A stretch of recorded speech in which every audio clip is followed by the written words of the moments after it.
Hey, this is Parker, your favorite Atlanta realtor. I wanted to talk today about something I have a lot of experience with, and that's finding a home for home buyers in a red-hot seller's market. So here are some strategies you can use as a home buyer to navigate today's challenging home buying market. Let's get going. Number one, know your personality. Are you the type of person that makes very quick decisions, or are you somebody that takes a lot of time and examines every detail very carefully before you arrive at your decision? If you're a quick decision maker, you may be comfortable coming to Atlanta over a long weekend and seeing 6 to 10 houses and then making an offer on one. I've worked with a lot of these types of people, and they're capable of looking and analyzing, making quick decisions, and most importantly, they're capable of being happy with that decision. If you're the other type of person, someone who likes to think through every possible detail and explore every possible angle, you're obviously not going to be comfortable coming to Atlanta and making a purchase decision in one weekend.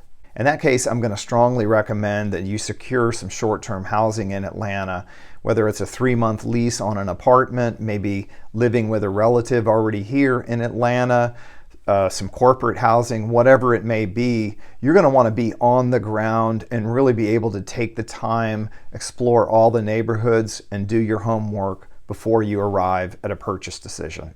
Now, I'm very comfortable working with both types of buyers, and frankly, both of those personality types have their advantages and their disadvantages. The important thing is that at the end of the process, you're happy with the home you've bought. Number two, be pre-approved for a mortgage. You really have to have your finances in order and have a solid pre-approval letter from a well-known local lender. Local lenders have a reputation for getting the job done, and a solid pre-approval letter from one of these local lenders can often win you a house over a much larger competitive offer with an out-of-state lender. Number three, think outside the neighborhood box. The neighborhood box would be that neighborhood that you're super in love with. It would be your dream to live there. And in town Atlanta, most people dream about living in Decatur or Virginia Highlands because those neighborhoods have classic architecture, beautiful homes, super walkable neighborhoods, tons of restaurants and amenities close by, so they're in very high demand. People love these neighborhoods but find that they're often just priced out of the market. So by thinking outside of the neighborhood box, what you're really doing is thinking, okay, can I live a mile or two from the heart of Virginia Highlands or from Decatur Square? And what you'll often find is you get a lot more house for your money and a much lower tax bite. Number four, think outside the housing box.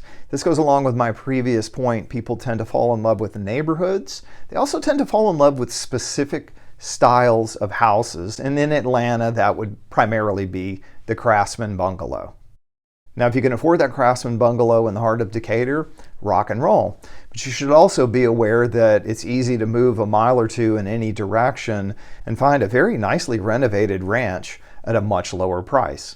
Again, everything in real estate, home buying, is about trade-offs. This is probably the single biggest transition I see people make when buying a home in Atlanta. And in fact, it's the same decision that my wife and I made almost 20 years ago.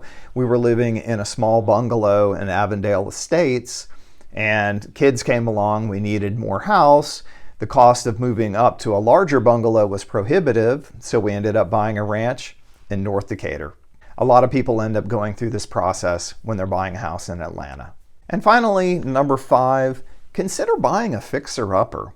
You'd be surprised how many people will walk through a perfectly solid little old lady house, as I like to call them, and they just kind of turn their noses up at it because the house isn't all scrubbed and polished and HGTV ready. The reality is, again, these houses are often very solidly built, and you have to have some vision to see what the house is going to look like once you've painted all the walls. Or maybe you pull up that musty old carpet and you refinish the oak floors that have been hidden underneath for 40 years. A lot of things that greatly improve the perceived value of the home are really not that expensive or difficult to do. Of course, there are larger renovation projects like doing kitchens and bathrooms that are significantly more expensive but have almost 100% return on investment. One other thing about fixer-uppers is they tend to be overlooked. They tend to sit on the market a little while longer, and they tend to sell under asking price. So I hope you find that all helpful, and hopefully it makes your home buying journey a little bit easier. As always, my contact information is in the box below. Feel free to reach out. I'd love to help you make your move to Atlanta. Thanks.